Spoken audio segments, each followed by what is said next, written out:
हम जब भी आगरा शहर की बात करते हैं तो हमारे मन में सबसे पहले दुनिया का अजूबा कहे जाने वाले ताजमहल की छवि उभरती है। जब हिंदुस्तान में मुगलों का शासन था तब संगमरमर से बने इस ताजमहल की तरफ आंख उठाकर देखने की भी किसी की हिम्मत नहीं होती थी। लेकिन हिंदुस्तान के वीर मराठों ने इसी ताजमहल को घोड़ों को बांधने का अस्तबल बना दिया।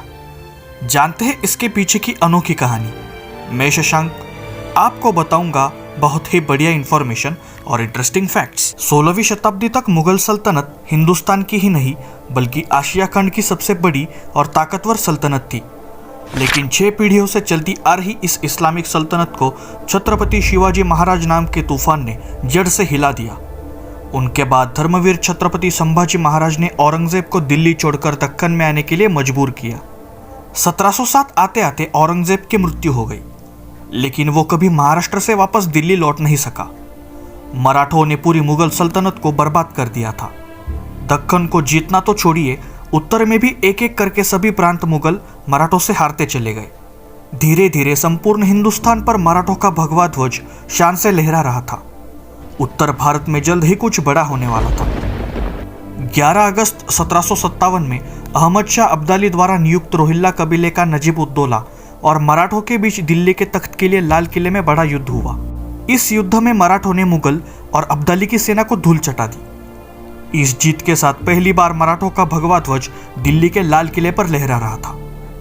इस युद्ध से मराठे संपूर्ण हिंदुस्तान के शासक बन चुके थे। रघुनाथ राव ने अंताजी मानकेश्वर जी को दिल्ली का शासक नियुक्त किया और नाम मात्र मुगल बादशाह को तख्त कर कठपुतली जैसे बिठा दिया।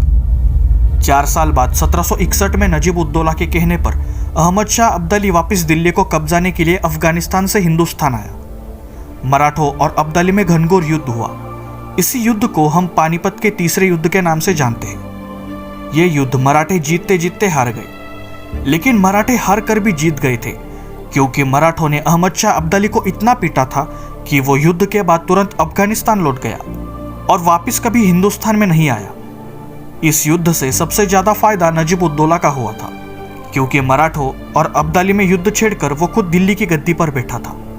पानीपत के युद्ध के बाद उत्तर भारत में मराठों की पकड़ ढीली पड़ गई थी। उसी समय उत्तर भारत में छोटे छोटे राज्य उभरने लगे और भारत की अखंडता छोटे छोटे राज्यों में बंटने लगी। इससे छत्रपति शिवाजी महाराज ने दिखाया अखंड हिंदवी स्वराज्य का रास्ता सभी हिंदू भुलाते गए और आपस में ही सत्ता के लिए संघर्ष करने लगे। लगभग 10 साल बीत गए। 1771 आते आते हिंदुस्तान में कई राजकीय घटनाएं हो चुकी थी। भारत में व्यापार की मंशा से आए अंग्रेज ताकतवर हो रहे थे। दक्षिण में फिर से निजाम ने सर उठा लिया। हैदर अली ने मैसूर में अलग सल्तनत बना ली। इस बीच महान मराठा योद्धा महादजी शिंदे का उदय हुआ, जिन्हें आगे चलकर पाटिल बाबा और द ग्रेट मराठा भी कहा जाने लगा। उन्होंने मराठा साम्राज्य का भगवा फिर से दिल्ली पर लहराने का लक्ष्य बना लिया। मराठों को नजीब उद्दौला की गद्दारी का भी बदला लेना था, पर 1770 में ही नजीब उद्दौला की मृत्यु हो गई। उसका बेटा अब दिल्ली की गद्दी पर बैठा था। उद्दौला रोहिल्ला नामक अफगानी कबीले से आता था। महादजी शिंदे ने 1771 में दिल्ली पर हमला कर दिया और फिर से दिल्ली में मराठों का डंका बजाकर भगवे ध्वज को लाल किले में लहराया। महादजी यही नहीं रुके, वो रोहिलखंड की तरफ बढ़े। उन्होंने पत्थरगढ़ पर भी हमला कर दिया। किले के भीतर मौजूद सभी औरतों और बच्चों को बाहर निकालकर उन्हें जीवित छोड़ दिया। हर हर महादेव की घोषणा देकर सभी मराठे अफगानी रोहिल्लों पर टूट पड़े और उनको मौत के घाट उतार दिया। उसी पत्थरगढ़ में नजीब उद्दौला की कब्र मौजूद थी। तब मराठों ने उसकी कब्र फोड़ी और उसका कंकाल निकालकर उसके चितड़े कर दिए। मराठों ने एक तरह से नजीब उद्दौला से पानीपत का बदला ले लिया था। महादजी शिंदे अब दिल्ली के शासक बन गए। उन्होंने मुगल वंश के शाह आलम को नाम मात्र गद्दी पर बिठाया और खुद लाल किले में बैठकर शासन करने लगे।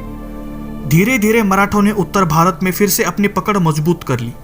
पानीपत के बाद सबको लग रहा था कि मराठों का हिंदवी स्वराज्य सिर्फ दक्कन तक ही सीमित रह जाएगा, परंतु सब गलत थे। मराठों का हिंदवी स्वराज फिर अपनी चरम पर पहुंच चुका था। दिल्ली के आसपास के कुछ शहर छोड़ दे तो देखते ही देखते उत्तर की सतलज नदी से लेकर दक्षिण की तुंगभद्रा नदी तक मराठों का हिंदवी स्वराज्य फिर से फैल चुका था। महादजी शिंदे और मल्हारराव होलकर की बदौलत पानीपत के महासंग्राम के बाद पूरे हिंदुस्तान में फिर से मराठों के शौर्य का डंका बजा था। 1784 में डिबोइन नाम का फ्रेंच योद्धा फ्रांस और रशिया में पराक्रम करके हिंदुस्तान में आया। हिंदुस्तान की समृद्धि और भव्यता देखकर वो यही रुक गया। उसने महादजी शिंदे की मराठा सेना में शामिल होने की इच्छा जताई। महादजी शिंदे ने उसे मराठा सेना में नौकरी दे दी। डिबॉइन ने कवायती फौज के 2 पथक मात्र 5 महीनों में तैयार कर दिए। कवायती फौज मतलब ऐसी फौज जो सिर्फ लड़ने के लिए तैयार की गई हो, क्योंकि उस समय अक्सर योद्धा युद्ध के वक्त सेना में होते थे और युद्ध खत्म होने के बाद अलग कामकाज करते थे, और यह चक्र अलग अलग फौजों के साथ चलता रहता था। डिबॉइन ने महादजी शिंदे को बहुत सी लड़ाइयां जीतने में काफी मदद की। 1779 में कुछ मतभेद के चलते उसने मराठा साम्राज्य की नौकरी छोड़ दी, लेकिन मराठा साम्राज्य के विस्तार के लिए महादजी शिंदे ने डिबॉइन को वापस बुलाया और उसे 850 सैनिकों की एक फौज, इस प्रकार से 9 कवायती फौजें तैयार करने का काम सौंपा। कुछ साल बीत गए। 1788 में वर्षा के मौसम में इस्माइल बेग और गुलाम कादिर ने आगरा पर हमला कर दिया। महादजी शिंदे का इस्माइल बेग के साथ युद्ध चल रहा था। डिबॉइन ने बनाई हुई मराठों की कवायती फौजें एक ओर से इस्माइल बेग की सेना का बुरा हाल कर रही थी। दूसरी तरफ यमुना के तट से इस्माइल बेग मराठों पर और आगरा शहर पर तोफ के गोले दाग रहा था। उस वक्त सभी घोड़ों की बारिश और तोफों से सुरक्षा करने के लिए महादजी शिंदे सुरक्षित जगह की खोज कर रहे थे। तब उनके दिमाग में एक ख्याल आया और उन्होंने सारे घोड़ों की टुकड़ी को ताजमहल की दिशा में मोड़ा। उन्होंने सारे घोड़ों को ताजमहल के प्रांगण में बांध दिया। महादजी शिंदे ने पूरे ताजमहल में सैन्यागारों का निर्माण किया और देखते ही देखते दुनिया का अजूबा कहा जाने वाला ताजमहल मराठों के घोड़ों का अस्तबल बन गया। ये कारनामा सिर्फ मराठे ही कर सकते थे। जो दुनिया के लिए एक अजूबा है वह मराठों के घोड़ों का तबेला था। उन्हीं घोड़ों का इस्तेमाल करके मराठा फौज इस्माइल बेग और गुलाम कादिर की सेना पर टूट पड़ी। इस्माइल बेग इस हमले से जान बचाकर भाग गया, लेकिन मराठों ने गुलाम कादिर को जिंदा पकड़ लिया।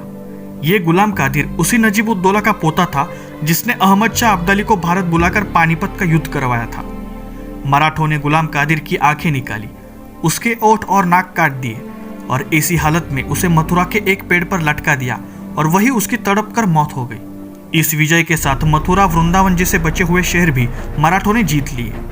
यही वो दौर था जब मराठा शासक अहिल्या देवी होलकर जी ने और महादजी शिंदे ने वाराणसी में नए घाटों का निर्माण किया।